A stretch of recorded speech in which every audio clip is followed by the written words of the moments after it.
I'd like to call to order the Monday, December 10th, 2018 Governing Board Study Session at 4 p.m. at the District Office. Our first item is our action item, 2.1, Curriculum New Program, Approval of the Offering of the Associates of Applied Science degree in Cybersecurity. Mr. Sylvan, if you could read the recommendation. Sorry. If I had it brought up, I would, but essentially the recommendation is the Chancellor recommends that the Governing Board approve the offering of an Associate of Applied Science degree in Cybersecurity. Do I have a motion to approve the item? So moved. Is there a second? Second. Is there any discussion? Okay, hearing none. All in favor of the item signify by saying aye. Aye. Anyone opposed? Hearing none, the motion carries. Okay, next item is our discussion 3.1, fiscal year 2019-2020 budget outlook.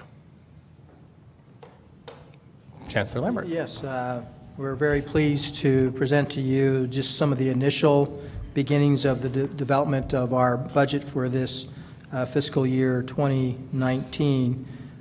So I'm going to turn it over to Dr. Dave B. to take us through this. But I also think you're going to include a discussion on this year as well, right? Yes. Okay.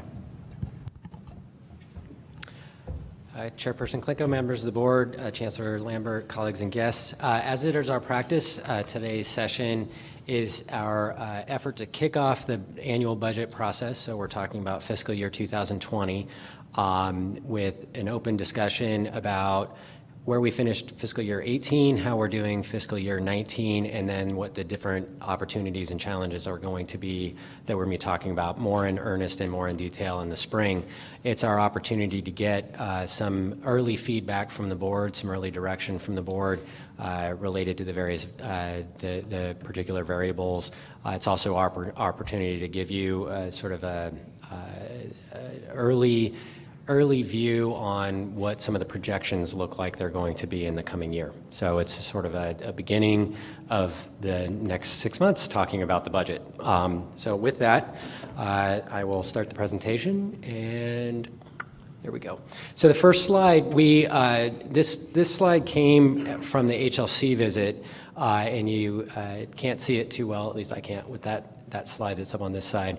But basically it shows sort of how planning is really guiding our budgeting processes here. That the long-term plans that we have, the educational and facility master plan, and then the strategic plan are feeding into then the more current, the shorter term priorities of the institution, the annual goals, the unit goals, and that we take those different priorities and strategic directions and really make sure that we are allocating the resources so that we're meeting those objectives as an institution. That is really important from the HLC standpoint, and we highlighted that a number of times during different sessions when the HLC came to visit last week. So this slide is one of the ones that we use to showcase that. And one of the things that I like to highlight, and we've been doing this last few years, is really showing how the budget is a part of our planning effort here at the institution. So, going back in time, that we are now in the second year of the 3-year plan to reduce our expenditure limitation expenses by $15 million. That started last year, and this slide, this is a slide that we've shown in the latter part of last year, shows the different steps that we've taken in the different years and what the plans are going forward for us to get ourselves down to where that expenditure limit reality is going to be in fiscal year 2021. Now recall that that's a function of the fact that the enrollment is not based on estimated enrollment anymore. It's based on actual enrollments per Senate Bill 1322 and the law that we worked to change. And that it's the big downshift that we're looking at between fiscal year 20 and 21 is when the expenditure limitation switches from being based on a 10-year look-back period, which holds on to our peak enrollment years, to a 5-year look-back period. So we've known that that was coming, and we'll talk more about that later today because I've got some updates on what things look like. But this is the plan, and for all intents and purposes, this is still the way it's going to look, and what we've been doing is working on a plan that is ratcheting down the expenditure limitation by about $5 million a year. I believe Board Member Hanna has a question. Very wise of you to anticipate that, Chair. I think coming up later on, you'll give us an update on the staff and faculty position reductions? Yes. Okay. Yeah, there's more specific information. So these are more the plans that we talked about last year, and then we'll give you an update on where we're at. Yes. I thought, Dr. Lee? looking at this, it says 3 admin positions in FY '19. I had thought that there were more than that. So this is what was happening those particular years, not how much has been eliminated over the years. So we've gone from about 62 administrative positions down to about 45 administrative positions. So we've reduced far more than 3. It was just 3 in that particular year. So what I would recommend, because this is important information, is that we somehow put like a asterisk footnote. I think that, to say we've lost 3 admin positions when we've lost far more, the others may make some individuals think, well, that's not much, but if you really take it, it's 15. Right. So I don't know if you can say that somewhere. Yeah, I mean, Lee, what do you definitely- think? We can add that into one of the next presentations that we talk about is go back historically and see how much we've reduced in the different categories. But I think the other important piece is to be able to contextualize this to our benchmarking institutions to show where we are comparatively speaking, administration to administration, faculty to faculty, staff to staff. And we have all that data, so it's not hard to produce that. So looking forward, so 18, 19, 20, again, we were shooting for reductions of about $5 million a year, and that we are on track generally to hit that. Things are actually looking good. There are there will be slight variances year over year because, so for example, and I'll get into this a little bit later with the different positions, the specifics, but some of the positions that were eliminated earlier on this year were at one point we were looking at they would be through a half of the year this year, or we're talking about things that at one point in the plan were going to happen in fiscal year 20, and now they're looking like they're going to happen in fiscal year 19.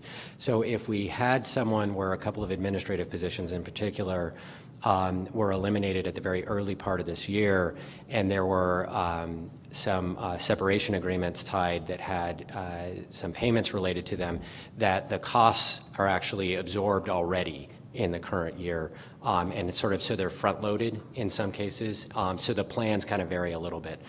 The one thing I think that's worth mentioning is that as we were planning going forward when we built this 3-year plan, is that we had factored in sort of modest and standard increases both to tuition and fees and also to salaries and benefits. So it was sort of predicting a normal, very conservative budget going forward, and the tuition increases associated with that. And one of the things that happened is that we had tuition increases of about $2 to $3 per year. Last year we kept the tuition increase down to $1, and that creates a little bit of a challenge because while we're talking about reducing expenses, remember that tuition is outside of expenditure limitation. So tuition increases, if you generate additional revenues, that has the same effect as reducing expenses. We'll talk more about that as we go forward, but that's worth remembering. Dr. Lee? One of the things that I had asked David for some specifics on is that how much really have we lost from state funding? Because if you look at when we lost the last grouping of state funding, I forget, it was 7 million or something, but if you go back 10 years, it was $23 million. And that's something that I think that we should make sure that in addition to that is somewhere, because I think when you put it into context, I know when the HLC was here and I used the figure 23 million with them, we got eyebrows raised, like that's a lot of money to lose.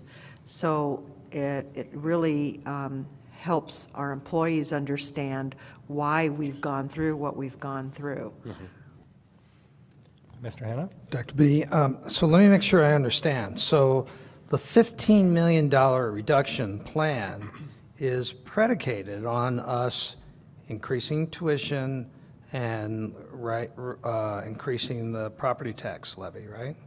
So if that doesn't come to be, then that reduction number needs to be larger, correct? So the way to think about it, property taxes are within expenditure limitations. So property taxes, all things being equal. Mine actually is I get the, they knew who was going to be talking a lot and they put the right microphone in front of me, so. So property taxes, remember that expenditure limitation is all about constraining local revenues, and local revenues now for us primarily are property taxes. Tuition is something that the more you generate in tuition or contract revenue or auxiliary revenue, you have the ability to spend that money. And so when I'm saying that tuition increases, if you increase tuition by $500,000, that essentially offsets your expenditures that are tied to that $500,000. So if we were factoring in I'm going to keep it relatively simple, $2 tuition increases were in the plan, and we do zero, that's essentially having to make up about $900,000. Because it's not quite $500,000, it's in that neighborhood. So that is something that we have to factor. Now, we've been adjusting the plan, and there are a lot of other factors that are in play. We've factored in benefits as going up a certain percentage, and I'm going to talk about it later. Our benefits increases have been lower than what we originally had been planning on, and that's been helping as well. So I guess my question is 15 million still a good number? I mean, is that, do we need to relook at what? Yeah, we're on track. I think that and we'll give more information, particularly coming in the February study session when we get the actual specific information. But I'm telling you that on a high level, we're on track to hit that where we should be in year 2 of that 3-year plan, where we have about another $5 million to reduce. Largely, that's because we've reduced a lot on the personnel and operating expense side, not offsetting it with tuition increases, is what I'm saying. It may be worth noting that the 2% increase from the levy, really, I mean, that just keeps pace with inflation. Right. I mean, that really just keeps us at sort of a neutral level. That is accurate. And the other thing that I think is important to understand with the property tax levy in particular is, as Dr. Lee pointed out, the state used to provide $23 million. One of the things that was in that $23 million a year was $3 million for capital needs. And so if you factor that in and you say, okay, well, we've lost a lot of money that was used in the past to buy capital equipment or to refurnish and refurbish some of our facilities, that we need to create that mechanism ourselves, and property tax is the best source for doing that. The challenge with it is that it's within expenditure limitation, and so you've got to balance these things. But I think that that's really, property taxes without question has been a big offsetting factor to the lost state aid. So Dave, two parts, right? So if we were put back into the state funding formula with actual dollars, how does that impact expenditure limit? So that it will act like property taxes unless there's some exception to it. I'm getting ahead of myself, but I'll say it now and then I'll say it again, so hopefully it'll have some impact. So as we're talking with the state about being restored, if they restore back just normal standard appropriations for operations, that's going to be considered local revenues. If we get something that's more of a tailored appropriation, we are going to look into the possibility of having an exclusion to expenditure limitation, which is, for us, would actually have a double win component to it. So we're exploring that possibility that as we talk to them about some specific needs that we have as a college, we've talked to them about the aviation program and investing in that program because there's some state interest, state legislative and governor's office interest in that particular program and expanding it, that what we're looking to do is potentially have that kind of a tie to it that will have give us the added windfall of having some freed up expenditure limitation capacity. So then the last question is, the 15 million also included an increase in tuition and an increase in COLA for employees. Yes. So those offsets, because the board hasn't increased salaries in the same way, then Correct. if there is a tuition increase, then how does that impact that 15 million scenario? Right, so again, for tuition increases, and I have this, it's written later, so I won't have to specify it again. So tuition increases are around $450,000 per dollar of tuition increase. That's if you just do a standard per credit increase, as has been the norm in the past. COLA increase is about $900,000. So $2 of tuition is roughly equivalent to a 1% COLA increase. So I would, this is my last study session, so I'm letting everybody know. You can come to future studies. No, that's okay. Thank you. I want everybody to know that I hope the board passes a very generous COLA and increase for all of you. It has been a challenging period of time for the employees, both in terms of holding on to salary increases for a number of years, starting with the fiscal crisis and having the state aid go away, and then factoring into the expenditure limitation phase that we've been in more recently, and exacerbating it with the reorganization where we've reduced a lot of positions. There's a lot of strain on the staff side. Dr. Lee? So I was joking, but I'm really not. I think everybody has really stepped up, taken more on. We haven't had a COLA in 2 years. And it would be beneficial with the options you give us, the board, like 3 options, if there were that built into it. You know, obviously, it's still a very difficult financial time, but who knows if we're put back in some ways, that could help. Right. Keep in mind, though, the way we're structuring getting put back in is to make sure that it's excludable. Because if we're put back in and it's not excludable, it counts against us and we won't be able to use that revenue. So going back into the general fund formula is not our strategy. So that's not going to help us for this purpose. So then that's why I asked the question about the assumptions we built. So the assumption being, you know, essentially a $3 tuition increase with a 3% salary increase, if I recall correctly, each of the last 3 years. So that's how the 15 million, that's how we got there, right? So I'm going to propose, as one of our options, is a generous COLA. In other words, making the 2.5% permanent and then adding a percentage on top of that. But then the offset is there's going to have to be a consideration of a tuition increase to cover that. So going back to finishing up fiscal year 18, so the finance staff is finishing up the annual financial reports, so they haven't been published yet, but I can give you some insight into the performance. So this slide shows basically the highest level summary of how the year concluded. As we've indicated with our planning and what we've been trying to do as an institution, the fact that we're constrained on the operational side and have to reduce our operating expenses and working to build a model where we are generating sufficient reserves to fund depreciation and then have money to put back into capital. So those have been our goals stated the last few years. Our results are actually really positive. So if you look at fiscal year 17, we finished the year with a net increase in net position of about $5.6 million. In fiscal year 18, that's an increase in net position of $16.3 million. That is going to help our ratios. It's going to help build up our reserves so that we have money to help fund the Centers for Excellence, help the ratios for the rating agencies that are coming this week to look at our finances. So we have great performance. And largely, if you look at it, our operating revenues, which are mostly tuition, stayed relatively flat. We expected that. That's because enrollment's been relatively flat the last year. Our operating expenses, though, reduced quite a bit. And so that's one of the big changes that we had. Net non-operating revenues, that includes grants, property taxes, gifts, that went up a bit. So the overall performance is really positive. It's exactly what I've been trying to get to happen at the institution. And again, the one benefit that comes out of expenditure limitation is it is going to create the mechanism. If our enrollment is down low, it will create the mechanism where we have the resources we need to reinvest back into the capital for the institution. The challenge is that we don't have it to spend on operating. So what is the $11 million difference?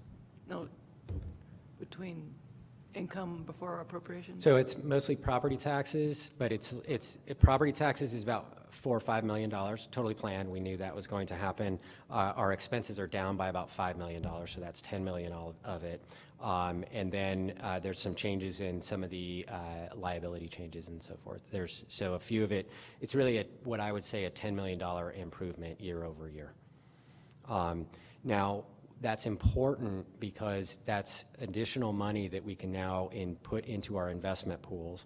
We're going to put some of that money into short-term and some of it into long-term. Investment or interest rates are going up a little bit, and while they're still really low, this is actually going to make a difference in our budget. So I'm expecting that we're going to generate another $200,000 to $300,000 easily between sort of on an annualized basis, and it might even go up a little bit more than that. So that will help our budget. Investment income is just like tuition, only it doesn't impact students, right? It doesn't have an adverse impact. It's outside of expenditure limitations. So the fact that we have this extra money that we are going to plan to spend on capital, we can invest it in the short term, and that will help our budget because it's going to generate some money for us. Mr. Hanna, do you have another go? Okay. Okay, moving forward. So one of the things that we also started doing a couple of years ago is really highlighting that there are certain performance and financial indicators that we are going to hold true to during our budget processes. This is a quick and dirty summary of what we look like. The first one hasn't yet been updated for the year, and these are all available on our website where you can click on them and see them bigger. The first one those are our financial ratios, and that's information that we have to report to the HLC. Those are basically, there's 4 key ratios that they look at. They look at things like how are your reserves compared to your annual operating expenses, how is your operating performance compared to your overall expenditures. They have targets, and the thing to look at is there's a yellow area section that's the low benchmark. So if you're below that level, that 1.0 level, then you are below where you want to be in terms of a ratio with these financial ratios. And so if you look back in time, there were a few years where we were in the deficit, we were in the negative for a few of our ratios. Those were operational performance ratios. We've talked with the board about these, but I'm going to reinforce the notion. That is because there were 2 things that were happening. One is that we were planning to spend down some of our reserves for some of our capital needs. So recall the most notable of which is the Northwest Science Building. That we cash funded. So we had reserve money, we spent that down. In order to spend that money down from the reserves, you actually, on an annual basis, go into an operating deficit. So we did that. At the same time that we did that, we paid off some debt, and we did another couple of major renovations, one at the FSS building at West Campus. The same time we were doing that is the same time the state took away the funding. And so it took us a little bit of time to bounce back from that, and those projects lasted a couple of different, through a couple of different years. So what the idea has been is that we wanted to get back on the positive end. Again, last year we were positive $5 million. This year, when you look at 18, it's going to shoot up pretty dramatically, and our ratios will look very healthy. So that blue area chart will actually move up into the next year. Recall that these different performance measures, we put this sort of judgment call that I get to do, and which is you put the arrows up, flat, or down, and color them green, red, and yellow. So the idea is that if something is an arrow up, it's getting better. If it's arrow flat, it's about the same, staying flat. So it's a trajectory, if you will, and if it's going down, it's getting worse. A green arrow would be something that would indicate it's healthy. So green arrow up is healthy and getting better. And a red arrow down would be this is an unhealthy measure and it's getting worse. So that would be your worst sign, would be a red arrow down. So as we've talked about, the things that are really, really healthy at the institution are the financial performance indicators. The things like our reserves are getting healthier. As I just mentioned, we added more money into our cash and investments. This chart here indicates essentially what our investments are, cash and investments, and then compares it to what our liabilities are. So we haven't issued debt yet. We have a very little amount of capital debt. And so you see that this, over the last few years, our cash and investments have been growing, and our liabilities have stayed the same. Now, next year, our liabilities will go up pretty markedly, but we're expecting that our cash and investments will also go up. So that one is another sign of healthiness. The indicators that have been really unhealthy at this institution are all the ones, and they're on this page, the ones that are tied to enrollment. And it's because enrollment has dropped so dramatically over the years that any ratio that we have that's based on enrollment has gotten dramatically worse. So if you see total cost per footsie grew dramatically as our enrollments went down. So it's not so much that our total costs changed. In fact, we've been decreasing the total costs, but that the enrollment dropped. But as you can see, it's turning in the way that we want it to turn. Similarly, if you look at the full-time student equivalents or students per full-time employee, that if you look at it really closely, that is also getting better. So those red arrows that we talked about the last couple of years, those areas of the most concern, are actually starting to get more positive now. So that's good. That means that what we're doing is working. This is also understating the impact because this is fiscal year 18 positions. So it doesn't address all of the closed positions that happened because it's based on positions starting the year. So the positions that were closed in 18 and the ones that are being closed now are not impacted in this. So this will actually improve quite a bit in the next year. These are all based on our financial reports, by the way, so that they're all stable reporting mechanisms. So, Dr. B, going forward for our next session, let's include some benchmarking for these charts. So total cost footsie, total FTE per full-time employee. So let's compare those to some similar institutions or other Arizona institutions. And on the cost of attendance, if we could see a breakout, as you've done in the past, by other individual Yes, community of course. colleges in the state. Yeah, for sure. When we do the February discussion, when we talk more in detail about tuition, we'll give a lot of information specifically about where are we compared to our peer institutions, where are we compared to competitive institutions. And we'll be happy to add in some comparisons with others in terms of cost per footsie and some of those measures as well. That's a great idea. Okay, so let's give a quick update on where we're at with this year. So I've sort of foreshadowed what we're expecting for this year. This year, if you look at the financials that you'll see in your January board packet, we're through October, so we're starting to get enough into the year that they're meaningful. Tuition is essentially flat. It's down a little bit. It's down about $200,000 year over year. Contracts up about $200,000, so flat between those. Property taxes, you're going to see in October, they look really large. That's just because there's a timing difference between this year and last year. We're expecting property taxes to be up a little bit, about $4 million plus year over year. So through this time of the year, you'd expect it to be up about $2 million. We're up $15 million. So clearly a lot of tax revenues just came in earlier. We got them booked earlier. But if you counter for that, our performance looks like we're up year over year by about $3 million. So we finished the current year, or then fiscal year 18, we finished strong. We also in October look like we're ahead of the pace from fiscal year 18. Again, those are all what we'd expect from how we've been budgeting. Salaries are one of the personnel costs are down about $1 million, but that's a little bit lower than we would expect for October, given the number of positions that we've cut and eliminated, both with people in them and without people in them. That's partly because of some of those positions that we've reduced. We reduced in the very beginning of the year, and there were some costs associated with them. So we front-loaded some of the costs. That, as we go through the year, that will look a little bit better than that. Our fringe benefits are down by about $400,000. There are two big components to that. One is that our utilization rates for our health plan are going quite well. So that's something that we can be very pleased about, because that could really make our budget a nightmare if our medical costs were going through the roof. The other one is that as we reduce the number of staff we have, the medical costs also will go down, just on averages. So year over year through October, things look like they're on pace for what our budget plan was, and for what we're expecting to be.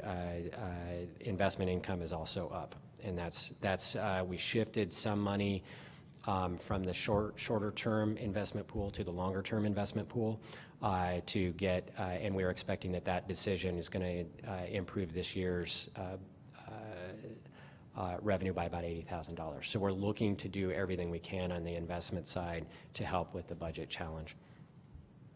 In terms of positions, what this is showing is what the end of fiscal year 17 is for administrators, staff, faculty. Again, getting back to Dr. Lee's point, it doesn't show the administrative positions that were reduced through the different phases of reductions that have happened going back in time. Again, our peak was 62 administrative positions. We're now down to around 45.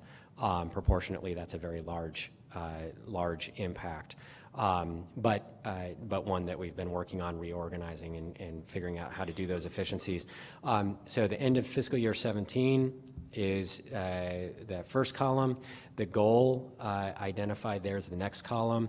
The next one that says actual FTE reductions, those are positions that have been closed. So we have PCN numbers in the system and we've closed them out so they can't be filled.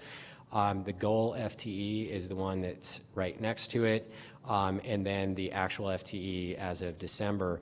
So what you're seeing there is that whether you're where you want to be in terms of the goal or better than the goal, in a couple of the cases we're better than the goal. In the staff positions, we haven't closed all the positions that have been the goal.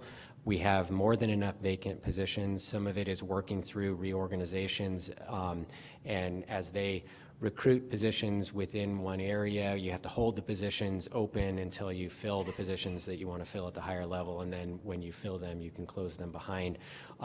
We hope to get those cleaned up and be able to close all the positions we're intending as soon as possible, and we'll keep you posted on that. Again, we're saving the money that we're expecting to save because we know we have the vacancies. We have more than the vacancies plus closed positions for the goal, but we haven't formally closed all of the positions. On the faculty side, which includes both instructional faculty and ed support faculty, that's librarians and counselor positions, we are on pace with our goal, and that does not include, the goal doesn't include the plan for fiscal year 20, which is the elimination, if you recall, that 23 faculty positions, which is now expected to be 20 positions that will be eliminated in the current year. The original plan, when you looked back on the plan that we had on that second page, the faculty eliminations were going to, we were putting them in the plan to happen next year. But for reasons to be able to communicate with faculty that their positions wouldn't be continuing so that they could go into the normal recruitment cycle, they moved that earlier on in the year to help with that transition. Mr. Hanna. Yeah, I'm a bit confused about that, what you just said. So the actual reductions in faculty as of December are 27 FTE, is that Correct, closed, correct? yes. And so what's the additional 21? That'll be positions that are essentially closing for the next year, so it's going to be impacting come fiscal year 20. But those positions have been identified already this year. So those faculty members, or those positions have been identified, so they know going in to fiscal year 20, that would be their last year they would work through? This will be the last year. The fiscal year 19 will be the last year. 19 will be the last year. Okay. Yes. And most of those positions are also through attrition. So again, we've done everything we can. We've worked really diligently to eliminate as many positions as we can through attrition and without impacting people directly. So should I add that number to the 27? It's 48? You wouldn't on this chart, because this chart is talking about through fiscal year 19. I'm just telling you that it's also going to happen this year. We know it's happening this year. So I'm just saying it's happening this year, but the actual financial impact of it will be in fiscal year 20.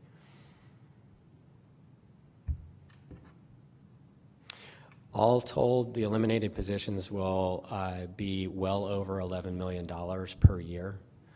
We'll be just under 200 or in the range of 200 closed positions over the last few years. So it is not insignificant what the college has gone through in terms of reducing positions. Okay, just to give an update on some of the other parameters that we're expecting, some of the other major events that are happening. So the revenue bonds project is going forward. This week we have meetings with the ratings agencies, 2 different meetings with Fitch and Moody's.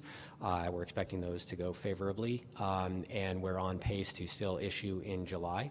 So that'll be a major financial and budgetary impact. We're expecting that when we issue in January, the latest estimate we got from the underwriters is that we're expecting to generate somewhere in the neighborhood of $64 million. So I think I said at the last board meeting that the interest rate environment may have resulted in a slight reduction of what the overall proceeds that we'll generate, but they recalibrated it. They got pretty accurate with it, and it looks like it's back up to in the 64 million range. So that's good news. We'll keep you posted as that continues, but everything is moving forward on that. Community campus, another major impact at the college is that the deal with community campus is expected to close in March. We are looking to lease back space for some of the space that we are going to have continued needs on and into the beginning of the next fiscal year. So we'll be talking about that within the budget, that we'll save a fair amount of money year over year for the maintenance and upkeep and of that building and facility, but we'll have some leasing costs that are associated with it. Athletics budget is that we are continuing to reset that budget to be consistent with the intent of when we created the student services fee, so that a portion of that revenue will go to student services and then the remainder goes to athletics. The athletics budget has reduced down to about $1.9 million, and that will continue into fiscal year 20, with the goal to be that it matches that formula allocation by fiscal year 21. So hopefully our enrollments will turn around a little bit and it won't go down, but right now it was looking more like 1.7 million. So we'll keep you posted as that goes on. Wait, Dr. B, so we're at 1.9 now. Right. But given our formulation for figuring the athletics budget, we're going to need to get to 1.7 is what you're saying. Right, Okay. unless enrollments turn around and we start generating more revenue. With the largest decision related to that, as you know, is the difficult decision to eliminate the football program. They had a great year. I totally admire that team for, in very difficult circumstances, having a fantastic season. So I'll digress a little bit and say that because that's a heartfelt, I'm really impressed with the students and what they did. Investments, I talked about that already, so we have some positive news on investments. And then expenditure reductions, we talked about the faculty positions already. In addition, one of the things that we talked about during the budget development last year was the shifting the credit card fees off of the college expense side, and for students who choose to pay with their credit cards that they would be bearing the costs. When we did that, hopefully I made this clear, but what we did is we actually communicated to students alternatives to using a credit card to pay for their tuition. So paying with an ACH, using their banking account, where we can draw from their banking account through a transfer from the banking account, is a far cheaper way to transact, and we've shifted we're expecting a reduction of about $200,000 from doing that. And that wasn't solely borne by the students. Again, I think that there was the impression that meant that if we did that we would push that cost to students. It's like, no, the ideal is we find different ways for students to pay for their bills, and we reduce the costs that the college was bearing. So we've been pretty successful. I'll give you more information in coming months on that, how that's played out. Do we know how many people did that? I mean, I'm assuming that most folks, if they're paying by credit card, I mean, I guess some of it is convenience, but others is because they don't have the money in their checking account. So do we know that a lot of people just went to their checking account? Yes. So yeah, we know that it has saved. I will come back with specifics on how much it actually saved college students, because we're going to show how much we saved them also. One of the things that was happening is students would use their check cards, a debit card, as a credit card. And so they're essentially using it as a credit card, but so it's just shifting over. So it's not that they don't have a checking account, that they might have been using the card as a credit card rather than using it as a debit card. And so that's where communicating with them and showing them a different way to pay is actually helping them. But we'll come back with some more specific information, or we'll send it forward to the board. Okay, let's talk about outlook for 2020. So on the revenue side, new growth in property, I think that it's reasonable to say we'll get probably an additional 1.7 million. Again, that's for new properties that pop up. I've seen some good construction going up in a number of different places along Broadway. There's some pretty significant developments going up, and I've seen a number of different apartment complexes around town that are starting to pop up. Great positive sign. Probably is not helping our enrollment, because I suspect that they're probably employing some of our potential students in these projects. But what it will do is the property tax valuations will go and grow, and there should be a fair amount of new growth, I would guess. And again, that's probably safe to say that that'll be another $1.7 million. That's, again, if the board does not approve a tax levy increase, we just assume that. We don't have to go out of our way to get that additional money. If the board does approve the 2% increase, that would generate another $2.3 million. So between the two, it's about $4 million. Again, that money would be very useful from the standpoint of you want to sort of keep it out of operating purposes, but to reinvest back into the college's centers of excellence, that money will be definitely something we will have plenty of needs for it. Tuition, as I mentioned, $1 per credit increase is about $450,000. One of the other things we're also going to do between now and February is to look at the differential tuition. So currently we have a differential that is a very moderate, a very modest amount that gets added on to our high-cost programs. It certainly does not recover. It recovers a fraction of what the difference is in terms of those programs. We're going to look at what some other practices are around. Yavapai has a slightly larger. It's about double what ours is. Theirs is still modest. It's the same ballpark. But for us, we add an extra 30% for programs there's two different types. There's a 30% increase for those courses and then a 40%. So for in-state students, it ends up being another $20+ per credit hour for those particular programs.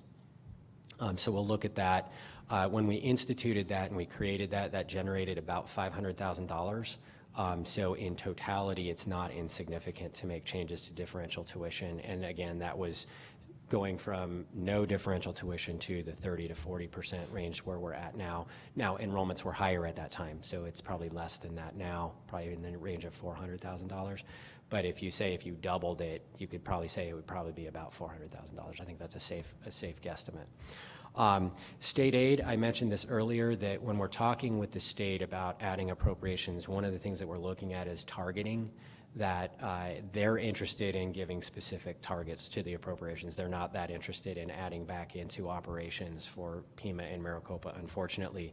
But one of the things that we're going to really look into, and I mentioned this, is to look for whether we can get a targeted appropriation, whether it's for a single year or over multiple years. So 1 year for X dollars or X dollars over the next 3 years to try and fund up our aviation expansion. But if we are able to successfully add in an expenditure limitation exclusion, which I think is possible, I'll keep you posted on that, would be extremely beneficial to the college. On the expenditure side, getting back, I mentioned benefits look really good. Our year-over-year estimates are that benefits costs, these are health benefits and pharmacy, are going to go up about 3%. That's really moderate. The national trend is closer to 7.5%. We actually had our benefits consultant go back in time and take a look at, since we decided to self-fund medical, how much the college has saved versus if we had been fully insured over the last 5 years. And their estimate is now $20 million that we've saved, about $5 million a year. Now, think about if we hadn't done that the challenge expenditure limitation would be having on us, because that's all within expenditure limitation. So it was a very fortuitous decision to move toward self-funding the medical, and it's paid off for the college. So that's good news. Contractual obligations, this is mostly utilities increases and system licenses that in the IT side. So we know that there are going to be a little bit of increases. What we're going to try and do is hold those as flat as possible. There shouldn't be large increases in those. And again, we mentioned community campus going offline should help a little bit. So we'll come back with more information about that, but hopefully we'll try and get that in about flat. We are going to be doing the classification comp class study will be mostly in earnest in that next year. So we'll be having some money that's appropriated for that or put aside for that. We put a little bit of money in this year, and then they'll be adding a little bit of money, I think, for next year to make that happen. One thing for the board to be thinking about is as we go into a class comp study is figuring out that what the outcomes of a class comp study and how we're going to plan to address those. Because those are things, there are two elements to that. One is that some positions come back and it turns out that those are overpaid versus what the market would indicate. And then you have the positions that are underpaid versus what the market would indicate, and then how we're going to address those. And that's probably going to be a multi-year effort, is my guess, to figure that out. But it's something that's it's overdue in looking at our compensation structure. Lee earlier mentioned the cost of living goal to have a significant COLA increase, and I mentioned that a 1% increase is in the neighborhood of $900,000, so for perspective. And then I mentioned the sale of community campus and revenue bonds projects. So there's one other slide that, Dr. I'll Lee? pause. So, Lee, when you talked about the cost of living adjustment, the 2.5 is already budgeted for. So that's in the base. Right. Right. So this is in addition, but I don't consider that a significant 1%. He's just using that as a benchmark study. Right.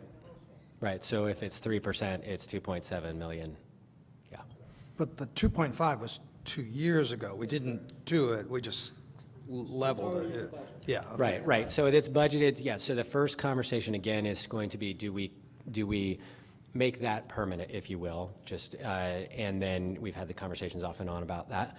But doing that will not have an adverse impact on the budget. The reason for holding on to that was the board back a couple of years ago said we want to be able to go down if enrollment and so forth indicated that were the case, to take it back.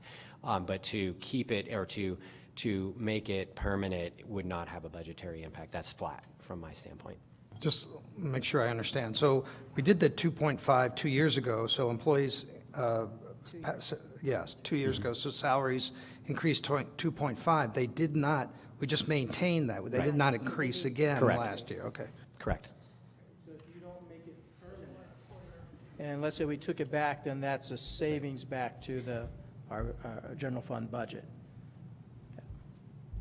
But since that was, we took that conservative approach, if enrollment continued to drop off significantly, which it has not in that period of time.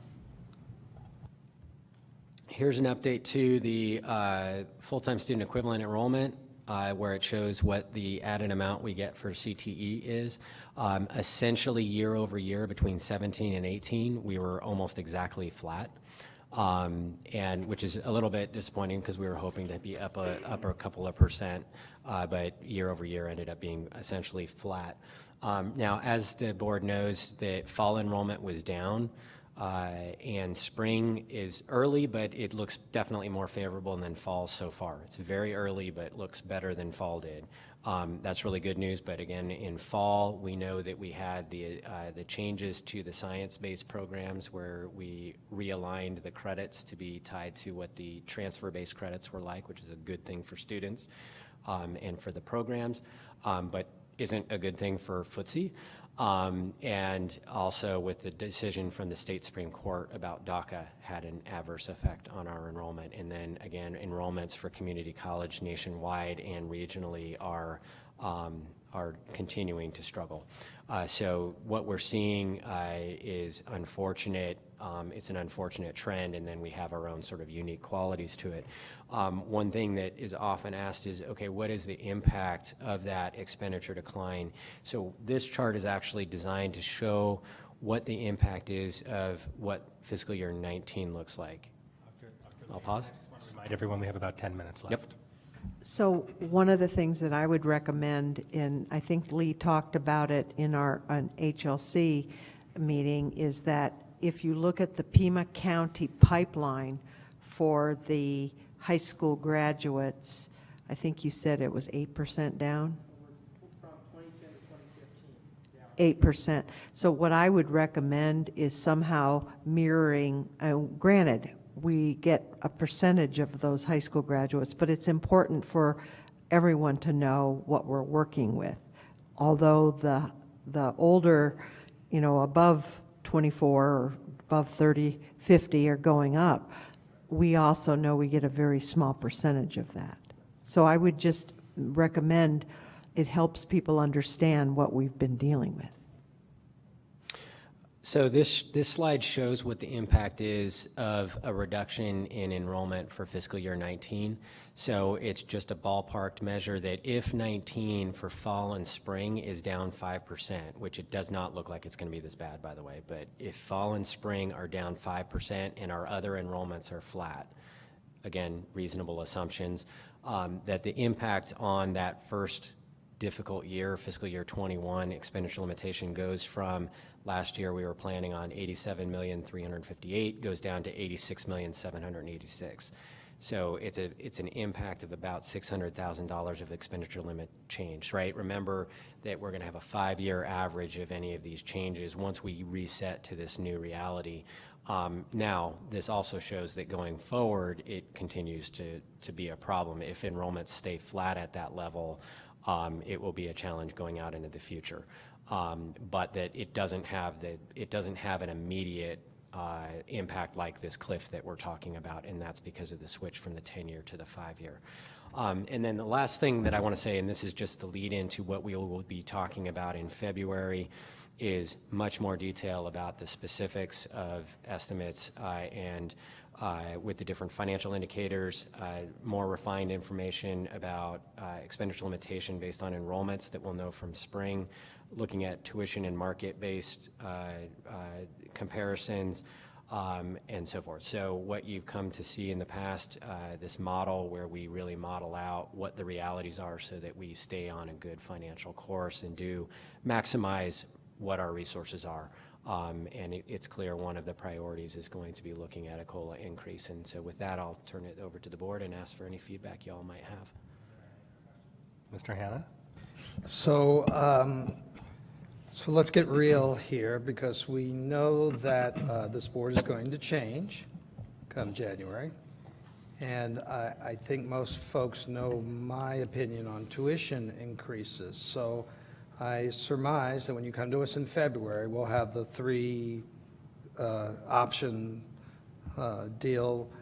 But one of them, I'm just suggesting right now that one be a significant increase in the expense reduction to offset the need to increase tuition and possibly property taxes. I don't know how that will go, but we need to be real about this, and that the chances of the board deciding to approve significant increases to either tuition or tax might not be in the cards. So we need to look hard at additional reduction in expenses.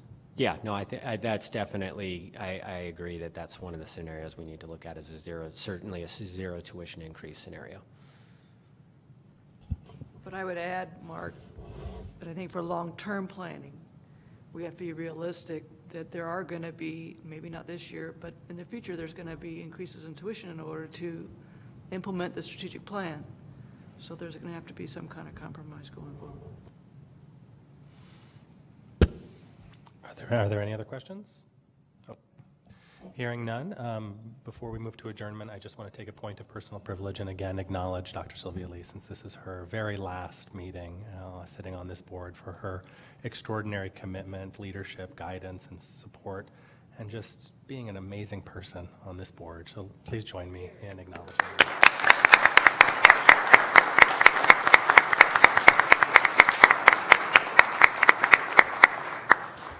And with that, we're adjourned. Everyone have a great New Year and holiday.